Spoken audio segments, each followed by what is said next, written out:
जलन। ममता बहुत ही सीधी और प्यारी लड़की थी, वहीं सुनील एक सरल और आगे बढ़ने की सोच रखने वाला लड़का। सुनील, बेटा सुनील कहाँ है? अरे जरा एक गिलास पानी तो दे दो।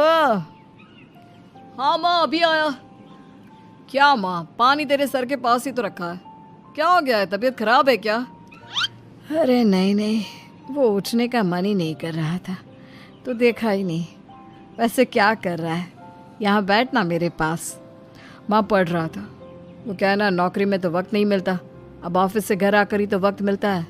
अच्छा अच्छा ठीक है, पढ़ ले जा बेटा। सुनील पढ़ लिख कर और आगे बढ़ना चाहता था, लेकिन माँ की तबीयत खराब देखकर सोचता है कि शादी ही कर ले। कब तक माँ का ख्याल वो अकेले रख पाएगा? तो एक दिन, माँ ये ममता है, मैंने इससे शादी कर ली है। तुम्हारी तबीयत भी ठीक नहीं रहती तो मैंने सोचा शादी कर लेता हूँ। घर संभालने वाली और तुम्हें संभालने वाली कोई आ जाएगी तो अच्छा रहेगा। माँ अचानक से सामने बहू देखकर हैरान रह जाती है। बेटा ये क्या बात होती है? न बैंड, न बाजा, न दहेज, न शगुन, ऐसे कैसे बहू आ गई? माँ तू तो जानती है मैं नौकरी के साथ पढ़ाई कर रहा हूँ, तो कहाँ से इतना पैसा बचा पाता कि धूमधाम से शादी करता। वैसे भी माँ, लोग तो आकर खाकर निकल जाएंगे, इसलिए बस वैसे ही। माँ जी, मैं आपका ख्याल रखूंगी। वैसे भी ये आगे की पढ़ाई कर रहे हैं, अच्छा कुछ कर गए तो सबके दिन फिर से अच्छे आ जाएंगे। सास को ममता की बात ठीक तो लगती है, लेकिन मन में कहीं ना कहीं लगता है कि कहीं बहू बेटे को लेकर फुर्र ना हो जाए और फिर तो वो रह जाएगी अकेली। बेटा देख, मेरा जो कुछ भी है वो सुनील ही है, और सुनील का भी अब इस दुनिया में मैं ही हूँ और कोई नहीं। क्या सुनील? बिल्कुल माँ, लेकिन आज से ममता भी मेरे जीवन का अहम हिस्सा है, जैसे तू है। सास को बड़ा बुरा लगता है कि उसकी सल्तनत में कोई और हिस्सेदार कैसे हो सकता है। कैसे कोई और उसके 30 साल के बेटे की जिंदगी में अचानक से आकर बराबर का हिस्सेदार बन सकता है। देख बहू, मैं भले थोड़ा बीमार रहती हूँ, लेकिन इसका मतलब यह नहीं कि घर की चीज़ों में मेरा कंट्रोल खत्म हो गया है। मैं आज भी इस घर की रानी हूँ, समझी? बेटा सोचता है कि ये माँ को अचानक से क्या हो गया। कल तक जो माँ कहती थी कि जिंदगी का कोई भरोसा नहीं, वो अचानक से जंग के मैदान की झांसी की रानी कैसे बन गई? माँ क्या हो गया है? सब ठीक है ना? अचानक कैसी बात कर रही हो? ममता का आज पहला दिन है, स्वागत करो उसका। आसपास की आंटियों को बुलाओ, नई दुल्हन की मुंह दिखाए करवाओ। खैर, सास होने का फर्ज निभाती है और बाद में एक सहेली के साथ बाहर निकल जाती है। क्यों नहीं बताया नहीं कि बेटे का ब्याह कर रही हो? वैसे तो सारा दिन हम ही में घुसी रहती हो। अरे मुझे भी तो अभी पता चला, यूं अचानक सर पर लेकर आ गया। कहता है बहू है माँ तुम्हारी, अब इसको भी इतना ही मैं प्यार करता हूँ जितना तुझे करता हूँ। लो जी, ये क्या बात हो गई? क्यों इतना प्यार करता है? अरे माँ का प्यार तो ज्यादा होता है। अब उसको तो कोई दूसरा पति मिल सकता है, लेकिन तुम ही बताओ, क्या माँ की ममता किसी और की हो सकती है? ना जी ना, बेटे को समझाओ ये बात। अरे क्या समझाऊं, मुझे तो खुद ही समझ में नहीं आ रहा कि क्या हो रहा है। जो बेटा कल तक माँ माँ करता था, अचानक से बीवी बीवी का राग आलाप रहा है। देखा, उसकी बीवी ना सुंदर और जवान है। सुंदरता के आगे तो एक से एक नहीं टिके, तो तेरा बेटा किस खेत की मूली है? सास को भी समझ में आ जाता है कि बहू की सुंदरता के आगे माँ का प्यार किसी काम का नहीं। उधर बीवी, ए जी, अम्मा जी सहेलियों को छोड़ने गई थी, अभी तक आई नहीं, हम देख आए क्या? अरे रहने दो ना, आ जाएंगी। कहाँ जाएगी, उनकी आदत है, एक बार जाती है तो पूरी पंचायत खत्म करके ही आती है। अच्छा ही है, खाना वाना खा कर गई होगी। छोड़ो ना, घूमेगी तो खाना पचेगा नहीं तो ऐसे ही खाट पकड़ लेगी। बहू भी शांत हो जाती है।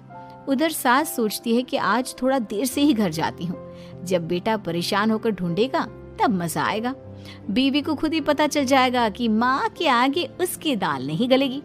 लेकिन वहीं दूसरी ओर घर पर, ए जी, माँ जी अभी भी नहीं आई, हमको तो घबराहट हो रही है कि क्या करें, जाकर पता करें किसी के घर। अच्छा, कहाँ जाओगी ये भी बता दो।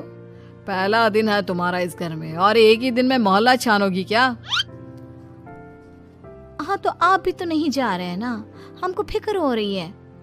अरे यार, ये रोज का है अम्मा का, खाओ और सो जाओ। बस फिर क्या था, बेटा बहू खाना खाते हैं और कमरे में सोने चले जाते हैं। उधर जब सास को कोई देखने नहीं आता तो वो हार कर घर आ जाती है, जहाँ वो देखती है कि सारे घर की लाइट्स बंद है। सास को गुस्सा आता है। बहू, ममता बहू कहाँ हो? लेकिन सारे दिन की थकी बहू को ऐसी नींद आती है जैसे किसी ने भांग की गोली खिला दी हो। वो तो नहीं उठती। उठकर आ जाता है बेटा। अरे क्या बात है अम्मा, काहे चिल्ला रही हो? अरे सो जाओ ना, सुबह की थकी है बहू, वो सो रही है। जोर से बोलोगी तो नींद खुल जाएगी उसकी। माँ को गुस्सा आ जाता है। फिलहाल तो सो जाती है, लेकिन मन ही मन ढेर सारा जहर बहू के लिए भरा होता है। सुबह बहू चाय बना रही होती है कि सास धीरे से गैस तेज कर देती है, जिससे चाय का बर्तन जल जाता है। और जैसे ही बहू चाय का बर्तन उठाती है, उसका हाथ जल जाता है। मेरा हाथ जल गया। वो जोर जोर से चिल्लाकर इधर उधर भागती है कि सास थोड़ी देर में उसके हाथ में पानी डाल देती है। हाय रे बहू, क्या कर रही हो? पहली बार रसोई छुई हो क्या? सासू माँ, गलती से गैस तेज रह गई थी और बर्तन जल गया, जिससे मेरा हाथ जल गया। हाय रे, कितना गंदा दाग। छी छी छी छी, मुझे तो उल्टी आ रही है तेरा गला हुआ मांस देखकर। तू ना मुझे अभी साथ से खाना मत लगाना। बहू भी खुद का हाथ देखती है तो उसे भी रोना आ जाता है। कुछ दिनों के बाद सास की सहेली आती है, बहू चाय बनाकर लाती है। उसके जाने के बाद सहेली कहती है, बहू की सुंदरता ऐसी है कि कोई भी दीवाना हो जाए। वैसे तेरे बेटे का क्या हाल है? अरे वैसा ही है, बहू के पीछे लट्टू। क्या करूं, कुछ समझ में नहीं आ रहा। मैंने तो बहू के चेहरे पर दिवाली के पटाखे की चक्री फेंक दी, उसका पूरा चेहरा जल गया। अब देखो ना रही सुंदरता, और ना ही अब मेरा बेटा उसे पूछता है। अरे अब तो वो उसे छोड़कर दूसरी भी देखने को बोल गया है मुझे। बहू सारी बात सुन रही होती है। आंटी, एक बात बताइए, क्या भरोसा है कि दूसरी सही आए और आपके अनुसार रहे? देखिए आंटी, मेरी सासू माँ को गलत बात सिखाने की जरूरत नहीं है। हमारा परिवार साथ में खुशी से रह रहा है। देख बहू, मेरी सहेली की बेइज्जती ना कर, वही अच्छा रहेगा तेरे लिए, समझी? बहू नहीं मानती है। वो बार बार उनकी सहेली को घर से निकल जाने को कहती है। तभी सास की सहेली पास के चूल्हे से लकड़ी लाकर बहू के चेहरे पर लगा देती है। बहू जोर जोर से रोने लगती है।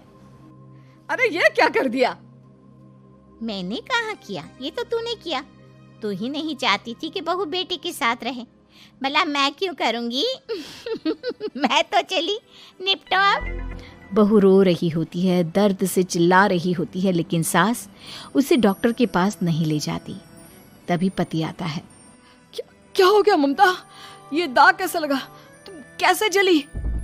ममता कुछ नहीं कहती, बस दर्द से करा रही होती है। पति माँ की तरफ देखता है। हो ना हो माँ, ये पक्का आपका काम है। आप ही ममता से जला करती थी ना। देखना माँ, अब पुलिस आएगी, केस बनेगा, लेकिन पहले मैं ममता को अस्पताल लेकर जा रहा हूँ। सभी अस्पताल जाते हैं, जहाँ डॉक्टर ममता की सास से कहते हैं, आपने तो नहीं जलाया ना बहू को? अब ममता की सास के तो पसीने छूट रहे होते हैं। वो घबरा कर कहती है, ना ना डॉक्टर साहब, कैसी बात करते हैं? हम क्या जलाएंगे अपनी बहू को? डॉक्टर ममता के पति से पूछते हैं। देखिए, क्योंकि ये ससुराल में जली है तो मामला पुलिस का बनता है, तो आप पहले पुलिस को बुलाइए, तभी इलाज पूरा होगा। सास डर जाती है कि अब तो बच्ची जिंदगी जेल में ही रहना होगा। रहने दीजिए ना, पुलिस को क्यों बुलाना? सारी हंसी खत्म हो जाएगी जब पुलिस के डंडे पड़ेंगे। बहू को जलाना भले ही बहुत आसान हो, लेकिन उसके बाद सारी जिंदगी जेल की हवा खाना। सास डर जाती है। पुलिस आती है। पास लेटी दर्द से करा रही ममता स्टेटमेंट देती है।